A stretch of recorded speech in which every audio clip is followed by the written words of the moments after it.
Breaking news SLBC టన్నెల్లో rescue operation 19వ రోజు కొనసాగుతుంది. ఈ ఆపరేషన్లో రోబోటిక్ డిజాస్టర్ మేనేజ్మెంట్ కూడా రంగంలోకి దిగింది. అక్షయ్ విజయ్ ఆధ్వర్యంలో రోబోల రెస్క్యూ ఆపరేషన్ చేస్తున్నాయి.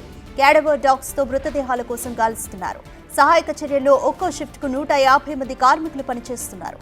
ప్రమాదం జరిగిన ప్రాంతంలో 10 మీటర్ల మేర మట్టంతా కూరుకుపోయింది. అంతేకాదు సొరంగంలో నిమిషానికి 5000 లీటర్ల నీటి ఊట వస్తోంది. ఆ నీటిని తోడడానికి ప్రతి 2.5 కిలోమీటర్లకు ఒక పంపింగ్ యూనిట్ ను ఏర్పాటు చేశారు. Tunnel boring machine operator Gurpreet Singh మృతదేహం ఆదివారం లభ్యమైంది. అదే ప్రదేశంలో మరికొందరి ఆచూకీ దొరకొచ్చని అధికారులు భావించి తవ్వకాలు చేస్తున్నారు. కానీ ఇంతవరకు మృతదేహాలు లభించలేదు. Disaster chief secretary Arvind Kumar ఆధ్వర్యంలో రెస్క్యూ ఆపరేషన్ కొనసాగుతోంది.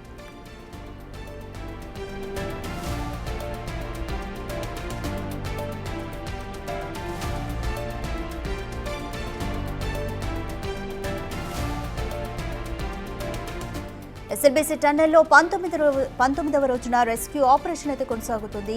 ఈ ఆపరేషన్లో ఇప్పటికే రోబోటిక్ డిజాస్టర్ మేనేజ్మెంట్ కూడా రంగంలోకి దిగింది. అక్షయ్ విజయ్ ఆధ్వర్యంలో రోబోల రెస్క్యూ ఆపరేషన్ చేస్తున్నాయి. క్యాడవర్ డాగ్స్ తో మృతదేహాల కోసం గాలిస్తున్నారు. అయితే సహాయక చర్యల్లో ఒక్కో షిఫ్ట్ కు 150 మంది కార్మికులు పనిచేస్తున్నారు. ప్రమాదం జరిగిన ప్రాంతంలో 10 మీటర్ల మేర మట్టి కూరుకుపోయింది. అంతేకాకుండా సొరంగంలో నిమిషానికి 5000 లీటర్ల వరకు నీటి ఊట వస్తోంది. ఆ నీటిని తోడడానికి ప్రతి 2.5 కిలోమీటర్లకు ఒక పంపింగ్ యూనిట్ ని ఏర్పాటు చేశారు అధికారులు. Tunnel boring machine operator Gurpreet Singh మృతదేహం ఇప్పటికే లభ్యమైంది. ఆదివారం రోజున అదే ప్రదేశంలో మరికొందరిని ఆచూకీ దొరకొచ్చని అధికారులు భావిస్తున్నారు.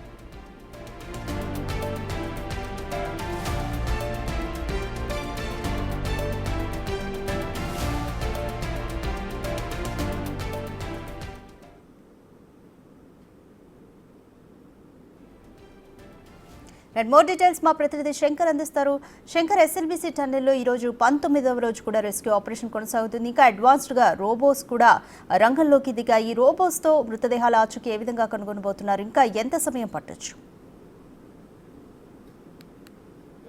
ఇప్పటికీ ఎస్ఎల్బీసీ టన్నెల్ దగ్గర 19వ రోజు రెస్క్యూ ఆపరేషన్ కొనసాగుతుంది. రాష్ట్ర ప్రభుత్వం రెస్క్యూ ఆపరేషన్ విషయంలో ఎక్కడ కూడా వెనకడిగి వేయకుండా ముందుకు వెళ్తున్నటువంటి పరిస్థితి 19వ రోజు కనిపిస్తుంది. ఇక ముఖ్యంగా ఇప్పటికీ డే 1 నుంచి కూడా తీసుకుంటే దాదాపు 12 బృందాలతో కలిసినటువంటి 630 మంది పైచిలకు కార్మికులంతా కూడా రెస్క్యూ బృందాలన్నీ కూడా రెగ్యులర్గా టన్నెల్లోకి వెళ్తున్నాయి. వారికి ఇచ్చినటువంటి పనిని సక్రమంగా నెరవేరుతూ వస్తున్నాయి. ఇప్పటికే గత 3 రోజుల క్రితం ఎవరైతే టీబీఎం మిషన్ ఆపరేటర్గా ఉన్నటువంటి గుర్ప్రీత్ సింగ్ మృతదేహం లభ్యం కావడం, వారి కుటుంబ సభ్యులకు అప్పజెప్పడం ఇవన్నీ జరిపోయాయి. కానీ ఇంకా మిగిలిన వారి డెడ్ బాడీలు 7 ఉన్నాయి లోపల. అవి గుర్తించాలి కాబట్టి ప్రభుత్వం ప్రతి ఒక్కరిని కూడా టన్నెల్ ఎక్స్పర్ట్స్తో సలహాలు సూచనలు తీసుకుంటుంది. ఈ క్రమంలోనే నిన్న హైదరాబాద్ యాన్వీకి సంబంధించినటువంటి రోబోటిక్ బృందం కూడా ఇక్కడికి టన్నెల్ దగ్గరికి రప్పించడం జరిగింది. ఇప్పటికే రోబోటిక్ డిజాస్టర్ బృందం చే కూడా లోపల ఉన్నటువంటి ప్రమాద పరిస్థితులపైన ఎప్పటికప్పుడు అంచనా వేస్తున్నారు. ఈ బృందంలో ఏఐకి సంబంధించినటువంటి ప్రధాన కెమెరాతో పాటు ముఖ్యంగా విజువలైజేషను, అదేవిధంగా అక్షయ్ విజయ్లు కూడా ఈ బృందంలో పనిచేస్తున్నారు. ఇప్పటికీ కమ్యూనికేషన్ సిస్టమ్ రోబోను కూడా లోపల ఏర్పాటు చేయడం, అక్కడ ఈ కమ్యూనికేషన్ సిస్టమ్కు సంబంధించినటువంటి రోబోతో లోపల ఎక్కడైతే మనకు ఇప్పటి వరకు లోకో ట్రైన్ 13.5 కిలోమీటర్ల దగ్గరికి వెళ్తుంది, అక్కడ నుంచి ఇంకొక 300 మీటర్ల వరకు కూడా నడుచుకుంటూ వెళ్ళాలి. ఈ ప్రాంతం అంతా కూడా టీబీఎం మిషన్ ధ్వంసమైనటువంటి ప్రాంతం. ఈ ప్రాంతంలోనే అక్కడ ఉన్నటువంటి కార్మికులు చిక్కుకుపోయి ఉంటారని చెప్పి కూడా పూర్తిగా ఇప్పటికే కేరళ నుంచి వచ్చినటువంటి క్యాడవర్ డాగ్స్ కూడా గుర్తించాయి. అక్కడ ఇప్పటికే వారు గుర్తించిన 2 ప్రదేశాలు D1, D2లో కూడా D2లో గుర్ప్రీత్ సింగ్ లభించడం, ఇక D1లో కూడా తవ్వకాలు కొనసాగుతున్నటువంటి పరిస్థితి. ఇక ముఖ్యంగా ఈరోజు 11 గంటల వరకు ఆ ప్రాంతానికి టన్నెల్ దగ్గరికి ఒక 3 రోబోలను తీసుకొస్తున్నామని చెప్పి కూడా రోబోటిక్ బృందం సభ్యులు చెప్తున్నారు. దీనికి సంబంధించి డిజాస్టర్ చీఫ్ అరవింద్ కుమార్ కూడా వారితో మాట్లాడాడు.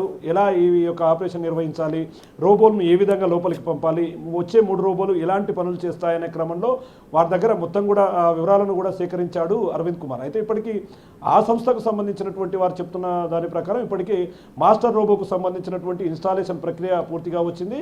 ఎప్పుడైనా సరే రోబోలు రావచ్చు, అవి లోపలికి వెళ్తాయి. ఇక్కడ నుంచి రోబోల ద్వారా, అంటే ఆ ప్రాంతం 30 మీటర్ల దూరంలో ఉన్నటువంటి ఆ ప్రాంతం డేంజర్ జోన్ కాబట్టి అక్కడ రోబోల ద్వారా ఆ యొక్క మట్టిని, అదేవిధంగా ఇక్కడ ఉన్నటువంటి వారిని గుర్తించి వెలికి తీసే ప్రయత్నాలు కొనసాగుతున్నాయి. మరి త్వరలోనే దీని మీద అప్డేట్ ఉంటుందని చెప్పి కూడా ఇక్కడ ఉన్నటువంటి రోబోటిక్ బృందం సభ్యులు, అదేవిధంగా రెస్క్యూ ఆపరేషన్ బృందాలు, ఎస్డీఆర్ఎఫ్, సిస్మాలజీ బృందాలు కూడా చెప్తున్నటువంటి పరిస్థితి. మరి రాబోయే మరికొన్ని గంటల్లో దీని మీద ఒక అప్డేట్ వచ్చే అవకాశాలు ఇక్కడ కనిపిస్తున్నాయి. రాధిక. Thank you Shankar.